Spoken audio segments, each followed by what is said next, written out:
people. Anytime you drive by a place and you see a lot of old cars being worked on, that tells you that that neighborhood is high rental population.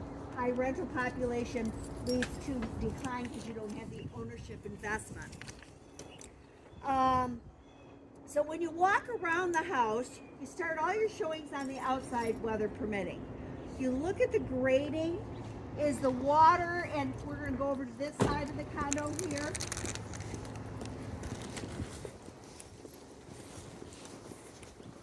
Oh, we gotta go way over. Okay.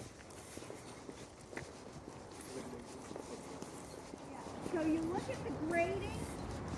Is the water running away from the house? See how that grass is just slightly higher there? Mm-hmm. So look at the other side. See how on this side the grading is a little bit higher, so you're seeing the grading kind of tilt the water away from the house. And see the black marks on the sidewalk? Those black marks are from water pooling there. That's a icy safety hazard in the winter. And when you see that darkness on the sidewalks, the grading isn't quite right. And look at the downspout there. See how it doesn't have a bottom to it? It's dumping water right at the foundation. That's going to cause erosion over time. That's also an ice hazard again in the winter.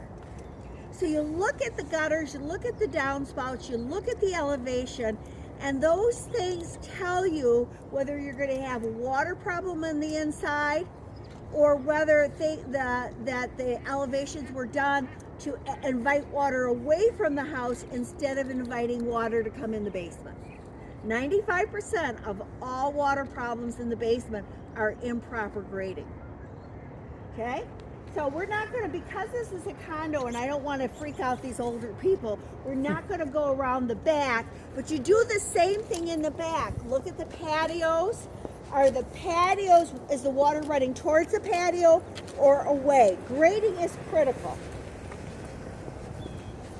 Now you also look at your environment. Is there a commercial area nearby? Is there apartment buildings? The number one reason for neighborhood decline is transient population. So whenever you buy a single family home next to an apartment complex, you're going to have, that homeowner's going to have problems.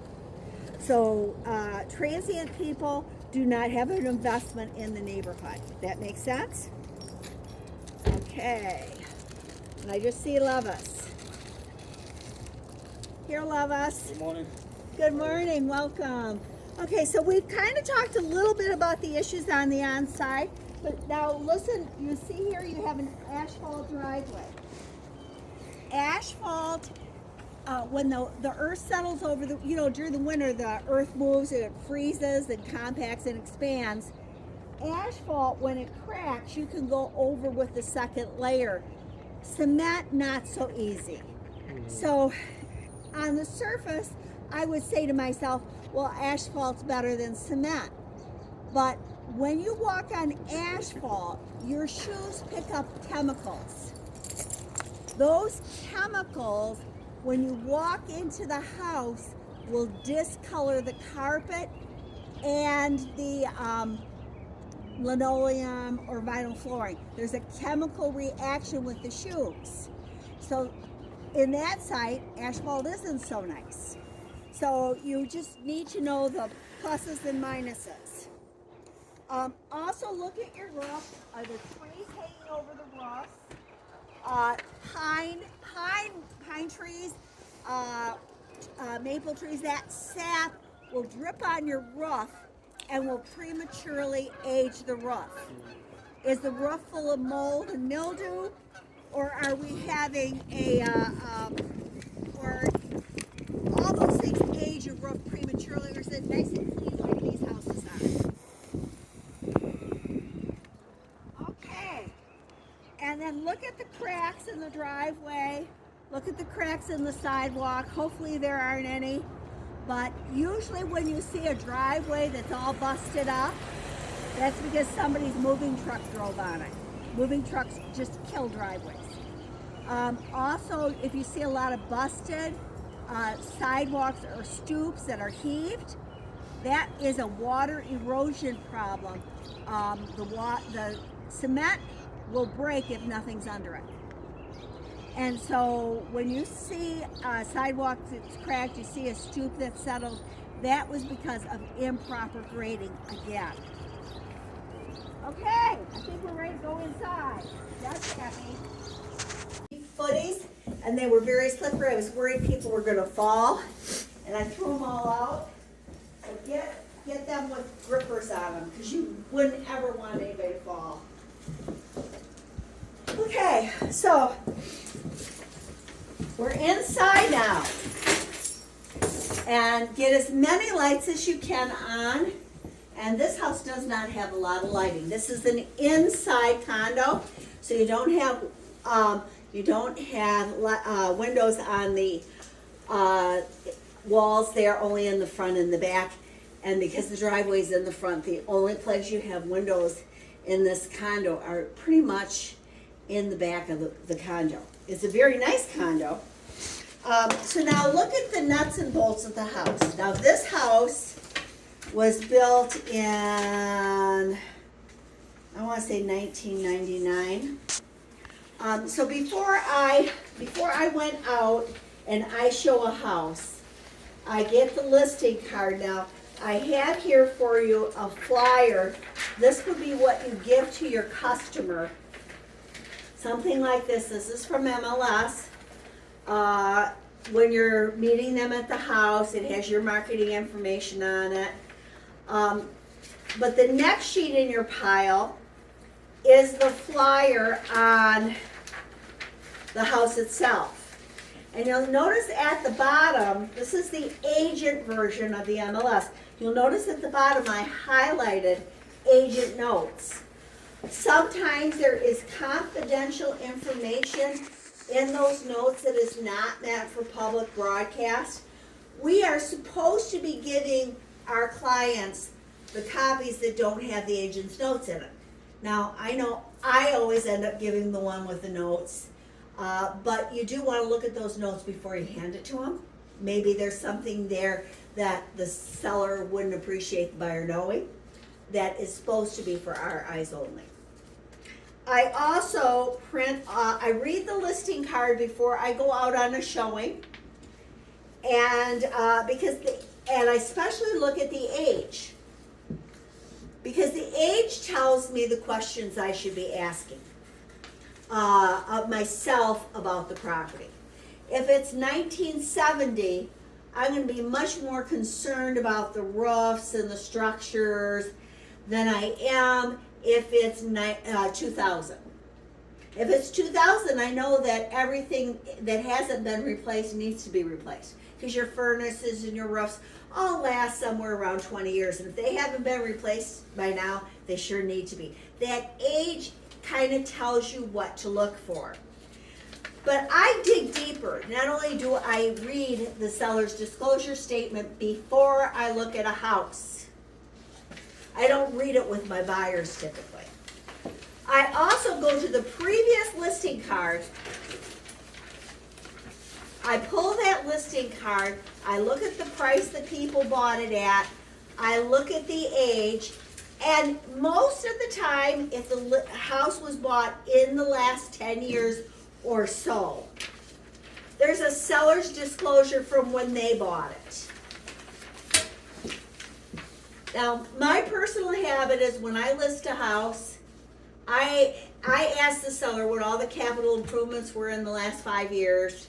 I dig for how old's the roof, I dig for how old's the furnace and the central air, and how old are the appliances.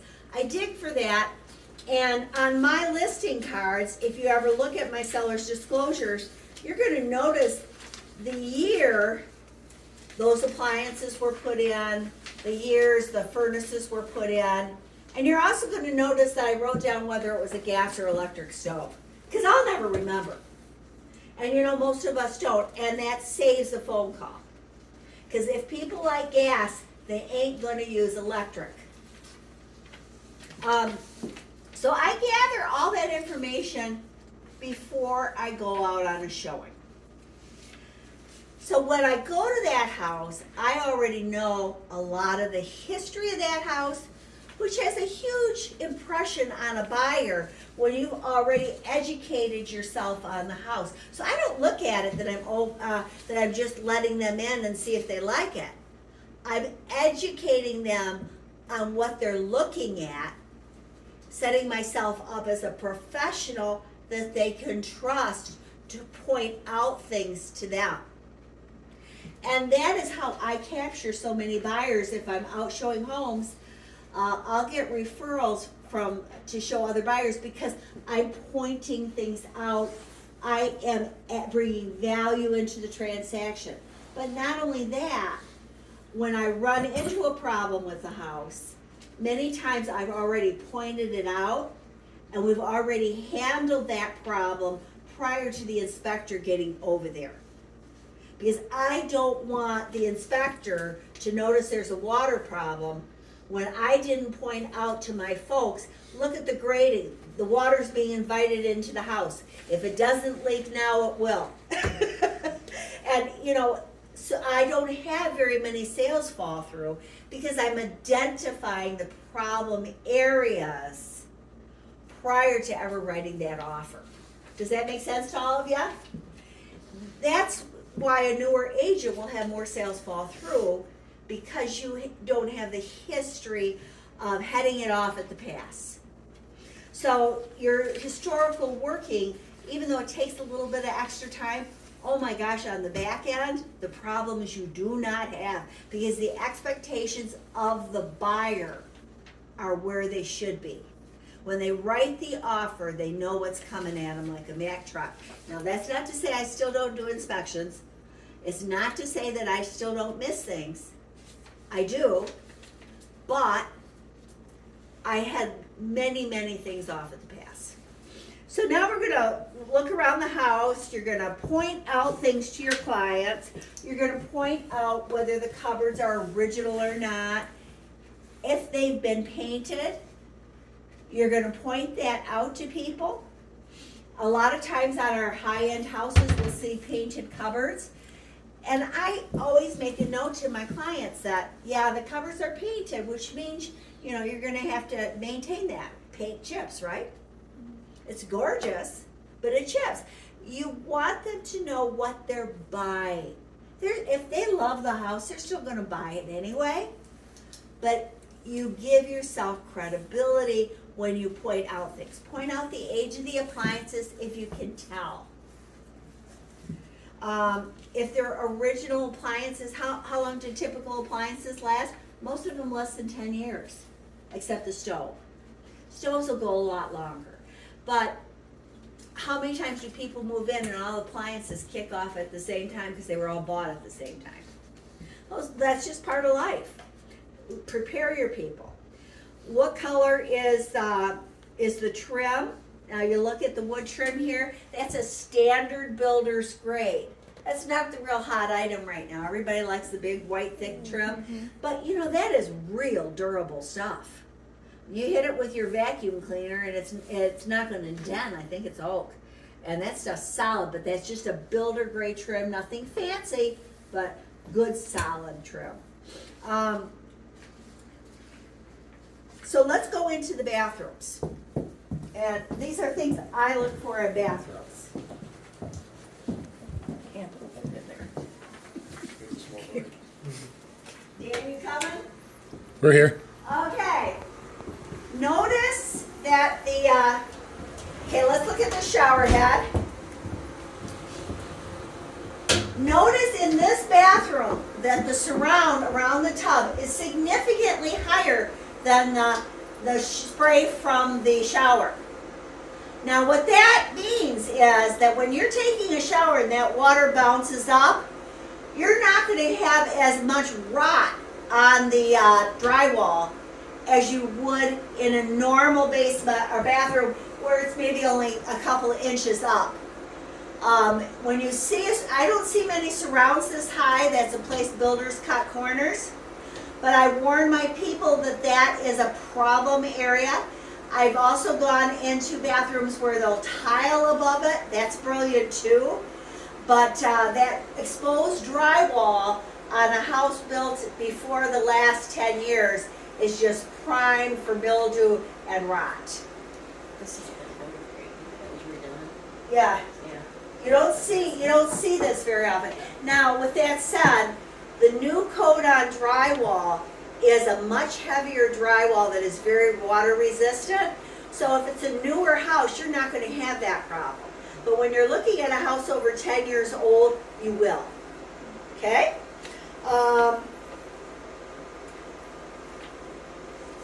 Now, next we're going to go down the basement.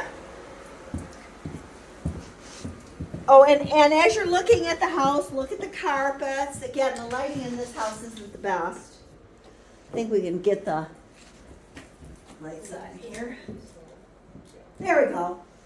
Lighting in this house isn't the best, but you can see the carpet's in good shape. Doesn't need to be replaced.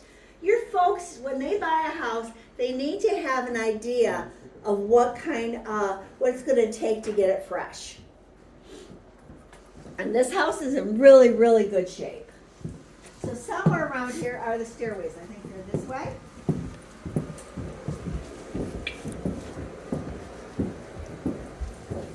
And always hold on to a railing when you go down the steps. Especially in an unfamiliar house. And not always see the back. I'm going to draw your attention to the outside patio.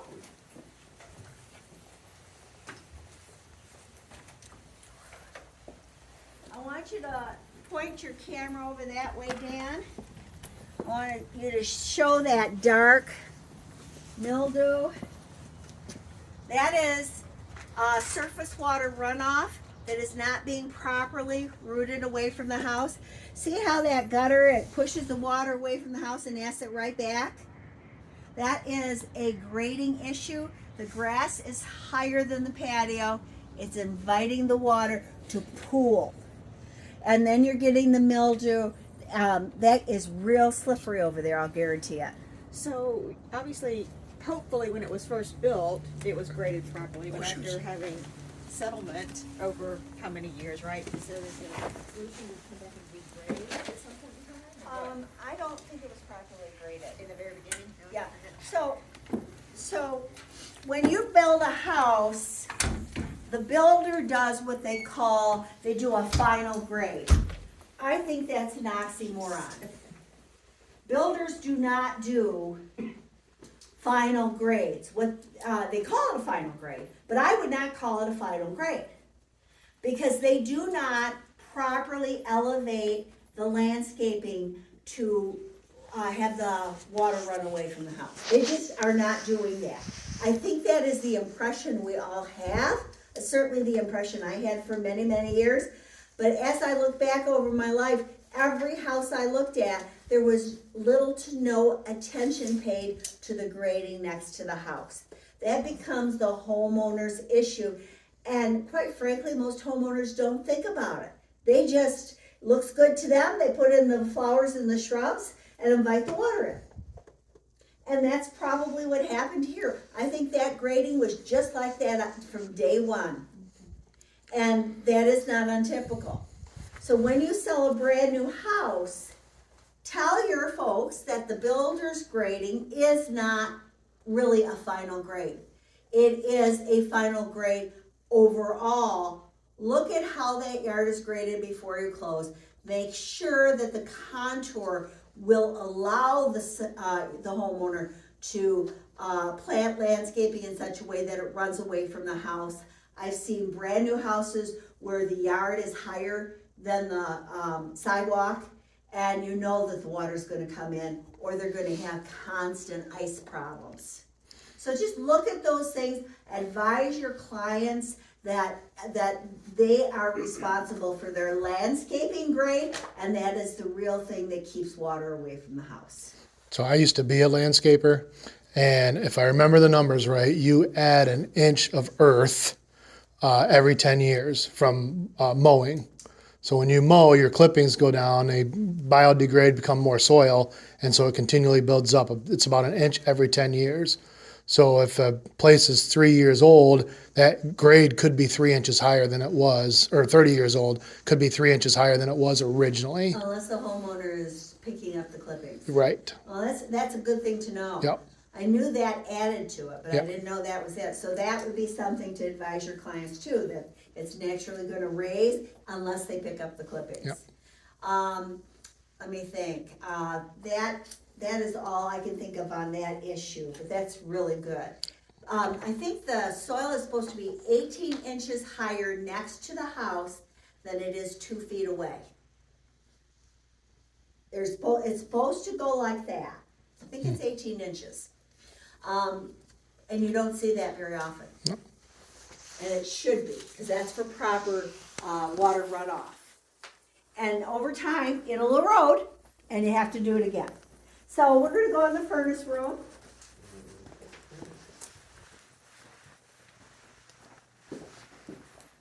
So you're gonna see on that furnace, there's a sticker. So most agents do not put on their seller's disclosure the age of the mechanics, but you can see the sticker right there and look at it and tell your folks. And I'm assuming you're not taking strangers into a house. These are people you know. There's a safety issue when you're in a room like this with a stranger. But assuming you know these folks, look at that furnace age. Look at that sticker, make note of it, point it out to your folks. On the furnace here, I can see Bread of Oats carrier furnace, and I see a 2/8/11 date, and it says new furnace. So even if it's not on my seller's disclosure, it's right here. And most agents do not put this on their seller's disclosure, and you're guessing on the age of the mechanics. And that's a big deal. Does everybody know what this is? Yeah, these are wonderful. Makes a huge difference in your skin over the winter. You just got to know how they work.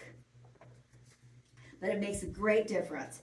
So I asked myself, how old's the central air? How old's the furnace? How old's the water heater? And then I looked for the electrical box. Over here. It's over there. And again, there's usually an approval stamp on the electrical box.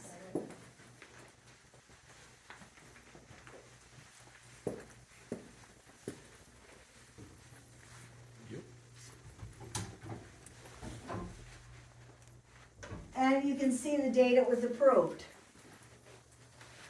So all those things, guys, give you credibility in the eyes of your buyers. But now I know the dates of when these things were installed. So if I'm writing an offer, my folks know when before they order the inspections, they have a good idea of the problems that they're going to face or not face, and they can write their offer accordingly. So I have fewer sales fall through, less money wasted on inspections, and I've been a better steward of my time and theirs. But most importantly, when you draw people's eyes to this stuff, because everybody walks in, they see the sexy. That's what Reed said. They see the sexy. They say, do I like the colors? Do I like the layout? Hey, can't buy a house if you don't like it. In fact, you can't buy a house if you don't love it. But when you start looking at it with professional eyes, you become their trusted advisor, because you pointed these things out to them, and boy, does their opinion and your value go way up. And it really makes for loyal customers and phenomenal referrals. So that's how I show a house, guys. Thank you. Sue, do you mention anywhere the condo fees? You put that This is in your. when I'm selling a condo, absolutely, I go over that, and I'm glad you asked that question, Deb. The other thing I do on condos is I go over a really dirty word. It's called assessments. Does everybody know what a condo assessment is? When you buy a condo, if the board of directors if the association is not charging a high enough monthly fee, and maybe the roads have to be replaced, because In condos, site condos, which are single family homes in a small mini subdivision, or in an association like that, the homeowners are responsible for the roads. And every so often, you have to regrade the road or put a new road in. If the condo fees are, the set-asides for the future roads, for the future roofs, are not adequate, they do what is called an assessment, and everybody gets dinged for $3,000, $4,000, $5,000 to pay for that. And assessments are a very important part of buying a condo. You need to look at their books. There is a condo addendum in your dot loop for that purpose. And you talk to your buyers about assessments. I tell my folks, don't look at the condo fees, because if they're not charging enough, you're gonna get hit with the assessment anyway. So don't make that a decision maker on what condo you buy. Sue, but if you don't know what the fee is, like if I'm not you. Oh and yeah, I'm I would looking- tell them what the fee But is is. that somewhere in the paperwork Yes. for a new agent to Yes. find, and the homeowners association? Yes, it is in your documents, about the middle of the page right here. It lists the fee, the buy-in, if there is one, and, what is provided by the condo fee. But don't have your people make a pie decision because one condo association is cheaper than another. And age is a big factor in monthly dues. When the condos are brand new, they don't need roofs, they don't need a new street, everything's fresh, nothing needs to be replaced. So the dues are typically extremely low, but they go up every year because just like as we age, we need a little more maintenance. As our cars age, they need more maintenance. As a condo ages, it needs more maintenance. Those dues will go up or you'll get hit with assessment. How do you find if they're going to have assessment? You reach out to the condo board and ask for, you use that condo addendum that has just been recently added to our dot loop, Audrey. And it asks for the financial records, it asks if there are any projected assessments. Also, the verbiage on our PAs were recently changed where the seller has to disclose known future assessments that have not yet been assessed. Obviously, that's been a recurring problem. And, yes, Deb? Do you also, always on all your listings, have people wear the booties? Is that your I standard? bring a box to all my houses that are in show condition. Now, if the house is a train wreck, I'm not bringing booties. But yes, I do. And it really makes the homeowner feel happy because you're respecting their property. When I go to a listing presentation, if I go to a house for any reason, first thing I do is I look down at the people's feet. If they are not wearing shoes, I'm not wearing shoes. Respect their culture, respect how they maintain their home. You have to mirror and match the priorities of your clients. So do you leave your business card after you've shown Yes. them home? Absolutely. And why do you do that? Well, two reasons. Number one, it lets the homeowner know you really showed up. And two, if you ever write an offer, you want them to recognize the name. It's good marketing for yourself. But most of all, it's respectfully letting them know you really did come. When you're showing a home, what's the rules for like going through cabinets, that sort of a thing? Obviously, in a place like this, it's empty, no problem to look through cabinets to see storage space. Do you advise people to kind of look around, just don't touch stuff, or? I think that you kind of get a sense for that when you're showing a house. Yes, people are going to open a few cabinets. Usually not in the bathroom so much, where it's more private stuff. But yes, in the kitchen, they're going to look and see if the drawer is open and how they open. Are they soft close? Are they not soft close? Are they on gliders? How are those built? That's fine. I I think people overall are respectful. I think where you have a problem showing a home is if they unfortunately bring young children, and young children have no boundaries. And some parents are really good with their little ones, and some are not. So that's where I see the problem. And Sue, how would you handle if someone said, can I use the bathroom? You know, when I'm listing a house, I tell my sellers to expect that. Okay. I mean, human nature is what it is, and when we have those needs, we have them. I tell them to expect it. If it is a vacant house, in the middle of winter, I have them turn off all the water and tape the toilet shut and mark them winterized. I'm very concerned about pipes bursting on any unoccupied home in the winter. Would you then note that so that they wouldn't try to turn on water or flush toilets? I have a note right on the toilet, winterized, and I tape them shut. And if a seller doesn't want somebody to use their toilet, if they're, and everybody's different and everybody has different priorities, then tape them shut for showings. I mean, because people, if they have to use the facilities, they need to use the facilities. If you're not comfortable with that, fine, just tape them shut. And then Sue, let's say it was just you showing a house like this vacant, and it's a husband and wife, and this is really your first get to know them. Would you walk the entire house with them, or would you have them walk the house and then come back to you? How If would they you are handle? strangers to me, they're not a referral, they're nobody, you know, really in floor call, then I'm a lot more cautious. And so what would you do? Just, I would be way behind them. I would tell them to go ahead, and I'd go ahead, first of all, I get there early, I turn on all the lights. I don't want anybody ever walking into a dark room. And I'd make note of the age of those things, and then I'd let them walk well ahead of me. And I'd have already checked out the age of the furnace, I've already checked out the age of the mechanics. I've already made my notes to point out to them, so while they're walking ahead, I'm walking behind, letting them know what they're gonna see. And that solves both problems, because again, you want to add value to yourself. If it were me, I probably wouldn't come downstairs I with them. wouldn't either.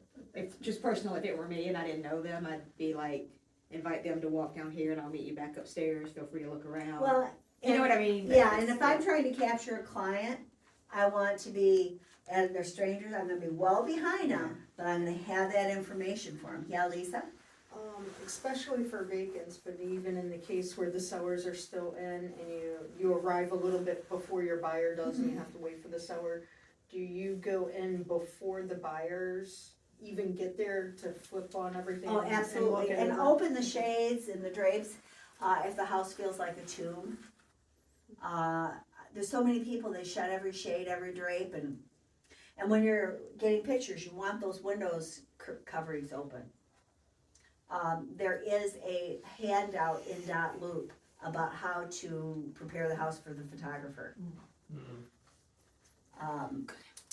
So, That would be good information. Yeah. to have. So, do you do you check on the water, the shower, the water pressure, turn on the gas, the stove, those stuff when you show a house? depends on the age of the house. When I'm dealing with an older house, I'm gonna do, if it's on well especially, I'm gonna have my clients taste the water if they're interested in buying it. If I don't think they're gonna buy it, I'm not gonna do heroics. But when I'm in an older house, especially something that's not in the city, where the city has a lot of control over the water pressure, you wanna see if the water's working well on that well. You look in the backyard to see if it's mushy in the backyard where the septic tank is. You look for different things depending on the age. And by the way, the average age of a drain field is 10 years. I've seen them go 40, 50 years. But the average age of a drain field is 10 years. And that has to do with soil type. And how many people are in the house. So drain fields go all the time. Keep your eyes open for that. On Catwood, Caledonia has heavier soil than the west part of the county. Ottawa County is pretty sandy. High water table in Muskegon, so So the soil's fine in Muskegon, but the water table's so high, you have to build a mound septic system because there's no place for the water to go except back into your basement. Okay, any other questions? Okay, well, I guess we're going to Byron Center then. Thank you very much for all coming today. Yeah.